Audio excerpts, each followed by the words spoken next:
Hello children, this is the ninth part of the chapter A Hero. Children, in this video we will have the exercises which are given in the same chapter. So the first exercise is playing with words. So children, as we know, playing with words में हम क्या करते हैं? By this activity, by such exercises, we enhance our vocabulary. हम अपने शब्दों को enhance करते हैं, बढ़ाते हैं, शब्दावली को बढ़ाते हैं. So let's see that what is the activity, what is the exercise. So in this exercise we have to find out the rhyme words from these sentences. So in each line there are more than one words, एक से ज़्यादा words हैं उसमें जो similar ही sound होते हैं, यानी एक जैसा साउंड होते हैं. So I had told you that if words sound similarly, अगर कोई शब्द या शब्दों का समूह या कोई भी शब्द एक जैसे साउंड कर रहे हैं, सिमिलर साउंड कर रहे हैं, तो ऐसे वर्ड्स को राइम वर्ड्स बोलते हैं. For example tall, mall, shawl, call. तो ये क्या, एक ही राइम वर्ड्स हैं. ठीक है. अब मान लीजिए दूसरा हमने राइम वर्ड लिया, फाइन, राइम, नो, काइंड. तो ये कैसे वर्ड्स हो गए? Similar sound word, similar sounding words हैं. सो इसमें if we see the first line, Mohan threw the ball over the wall but it roll down the hall. So children, कौन कौन से ऐसे वर्ड्स हैं जो एक जैसे लग रहे हैं? Mohan threw the ball over the wall. So ball and wall, don't you think एक जैसे लग रहे हैं? सो ball and wall, and third word is hall. So ball, wall, hall. ये कैसे है? ये राइमिंग वर्ड्स हैं. Number 2 sentence, she blue on the glue to make it dry faster. So here blue and glue similar words हैं, similar rhyming words हैं, तो इनको ये क्या हो जाएगी? ये rhyming words हैं. Number 3, the boy carried a huge load and walked alongside the road. So children, if you see, there are two words, load and road. तो ये दो वर्ड्स कौन से वर्ड्स हैं? राइमिंग वर्ड्स हैं. The question number 4 is the load way on the load weight 1 ton. So यहाँ पर कौन से ऐसे दो वर्ड्स हैं जो एक जैसे लग रहे हैं? बहुत आसानी से you can find out. Is 1 ton. I saw a mouse running around my house last evening. So children, यहाँ पर कौन से ऐसे words हैं जो same लग रहे हैं? Just guess it. I saw a mouse running around my house. So house and mouse are rhyming words, right? So इसमें आपको क्या करना है? जब आप अपनी book में इसे करोगे, so you can underline all the rhyming words or you can circle them, right? Now see the next sentence. His wife used a sharp knife to slice a pineapple. So children, wife and knife क्या हो जाएगा? Rhyming words. Number 7, my mom will bake a cake for my birthday party. So my mom will bake a cake. तो bake और cake कैसे words हैं? Rhyming words. Yes, correct. Number 8, children were having fun enjoying the winter sun. Now here fun and sun are the rhyming words, right? So now you have understood this concept of rhyming words. अगर नहीं समझ में आया है children, you can call me and get your doubts cleared. Now we'll see the next exercise. Next exercise में हमें क्या करना है? We have to write the words from the box that matches each clue. So इसमें क्या हुआ है? इसमें कुछ लाइन लिखी हुई हैं और उन लाइन का एक मतलब निकल के आएगा और वो मतलब हमें ऊपर के बॉक्स में लिखा हुआ मिला है. ठीक है. आप इसको ऐसे कह सकते हो, 1 word टाइप सेंटेंस. यानी इस लाइन को एक शब्द में हम कैसे व्यक्त कर सकते हैं.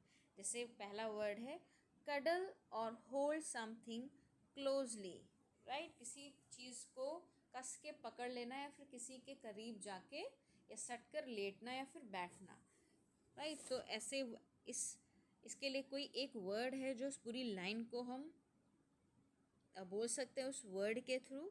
सो चिल्ड्रन, अगर आप अपने आप से कोशिश करो then I would be more happy, because if we get to know, if we try our self looking for these words, so ये हमें हमेशा के लिए याद रहेंगे, right?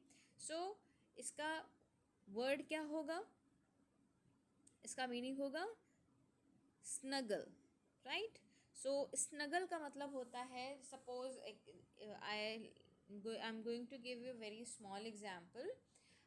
If it is night और suddenly light goes off at night, अगर रात में लाइट चली जाती है और हम सो रहे होते हैं और सडनली कुछ ऐसा हम डर जाते हैं, तो हम क्या करते हैं? वी स्नगल आवर पेरेंट्स, हम अपने पेरेंट्स के काफ़ी क्लोज सट करके सो जाते हैं. Number 2, looked closely and searchingly. So looked closely, किसी चीज़ को बहुत ही पास से देखना या फिर ऐसे देखना कि हम किसी चीज़ को ढूंढ रहे हैं. सो इसके लिए वर्ड है पीयर्ड, राइट? पीयर्ड का मतलब होता है किसी चीज़ की तलाश में देखना और ध्यान से देखना. अ सिली laugh.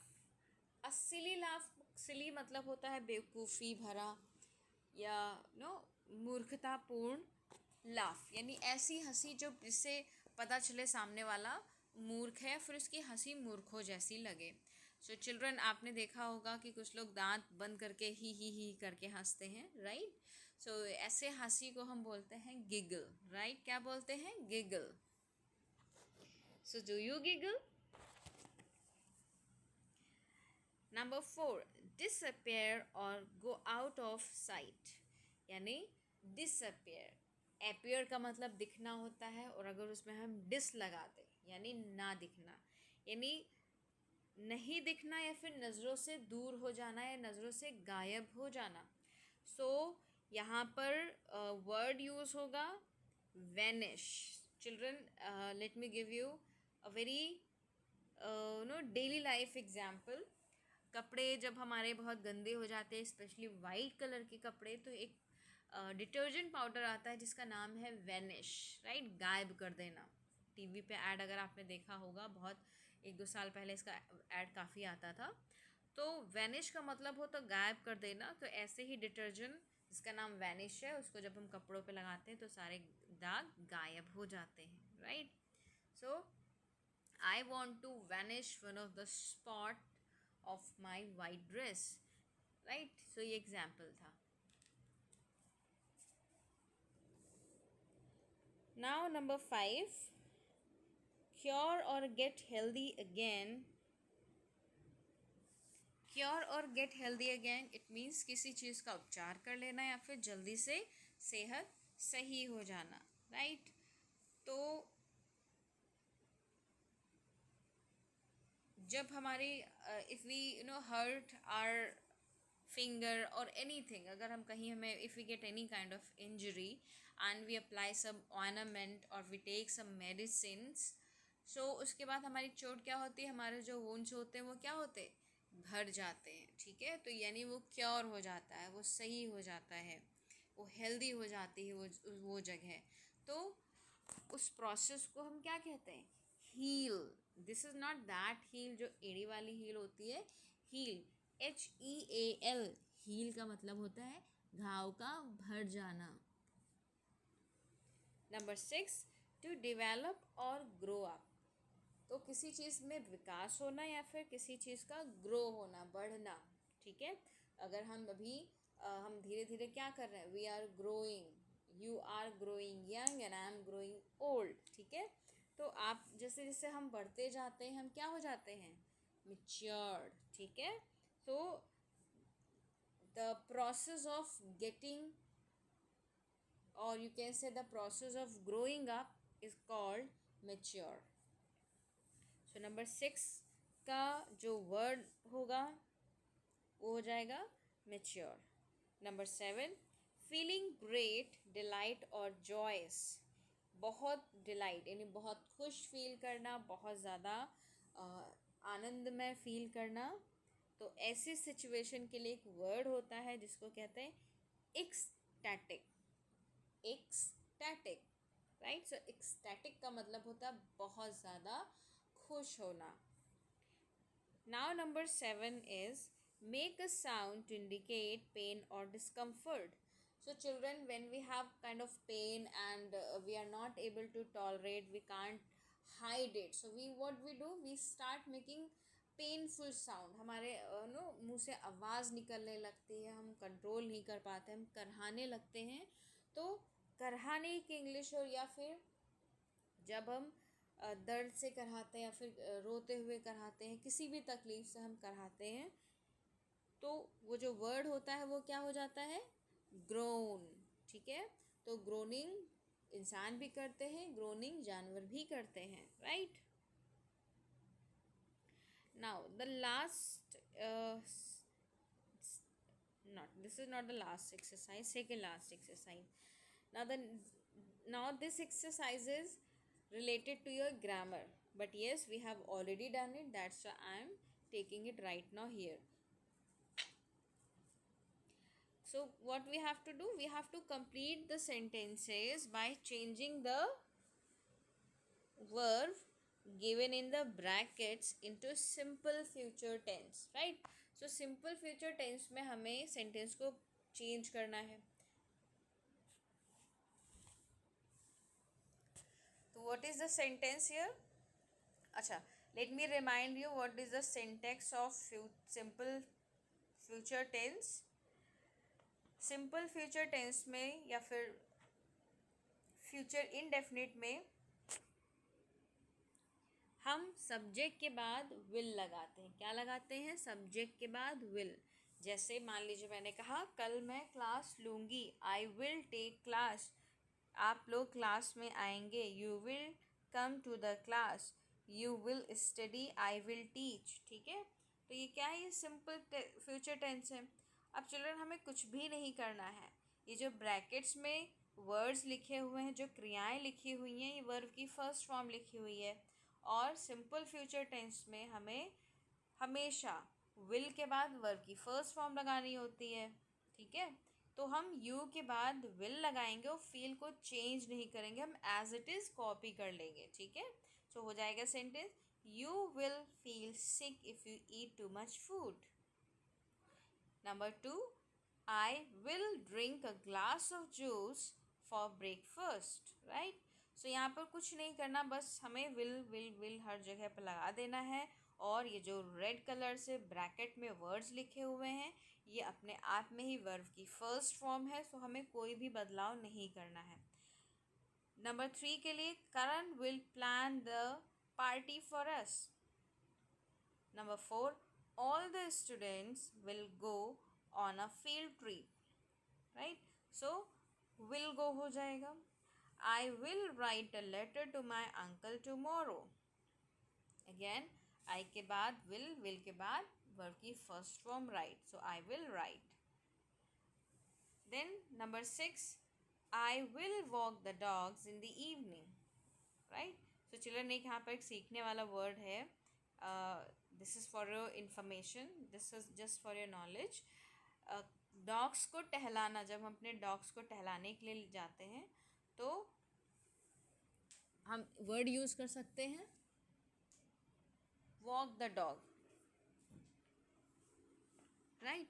So I will walk the dogs in the evening. Now see the next exercise. This is again related to future continuous, future tense से जुड़ा है, बट चेंज क्या है, हम इसमें कंटिन्यूअस फॉर्मूला या सिंटेक्स यूज़ करेंगे। अब कंटिन्यूअस में क्या था, let me just use this, yes, toodle.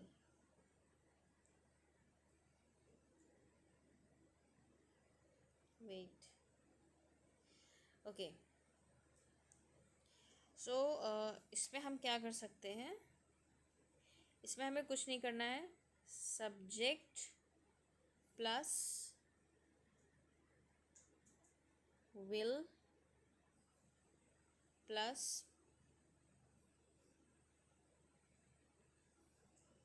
Wait. इसमें विल के बाद हमने बी लगाना है।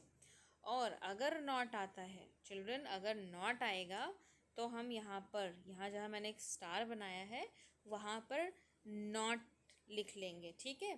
तो subject plus will plus not अगर है वाक्य में तो ठीक है, वरना फिर बी लगाएंगे। एंड बी के बाद हम वर्ब में आईएनजी फॉर्म जोड़ेंगे, ठीक है। कौन सी फॉर्म जोड़ेंगे? ING form, right. And then comes at last object, ठीक है। All right, so I hope that you have understood this syntax.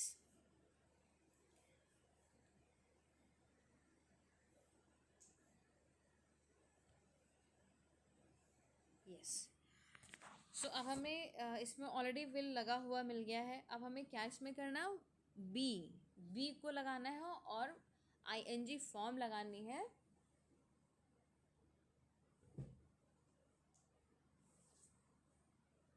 क्रिया में। वर्ब में हमें आईएनजी फॉर्म लगाना है। जैसे फ्लाई का फ्लाइंग हो जाएगा, ड्राइव का ड्राइविंग हो जाएगा, लैंड का लैंडिंग, वेयर का wearing,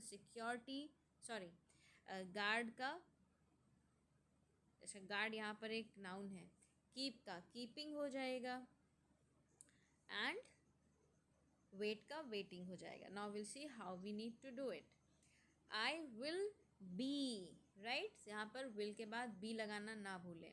I will be flying to Europe next week. Number 2, he will be driving us to school in his new car. He will be driving us to school in his new car. Number 3, we will be landing in a few minutes. We will be landing in a few minutes. Number 4, I will be wearing my new black dress to the party. I will be wearing my new black dress to the party. Number 5, the security guards will be keeping a watch on the colony. The security guard will be keeping a watch on the colony. So children, keep a watch का मतलब होता है किसी पर नज़रें रखना या फिर निगरानी रखना। Will you wait for me at the airport? So इसका क्या हो जाएगा? Will you be waiting for me at the airport? Will you be waiting for me at the airport? Right, children? So I hope this is the last. Yes, this is the last exercise of your textbook. Chapter A Hero की है, right? So children, thank you so much to be patient, and I hope that you have understood all the exercise. And I have not written anything, I have not done any exercise, so you need to watch the video, listen to it carefully, and then fill all the exercise in your textbook. Thank you children, bye bye.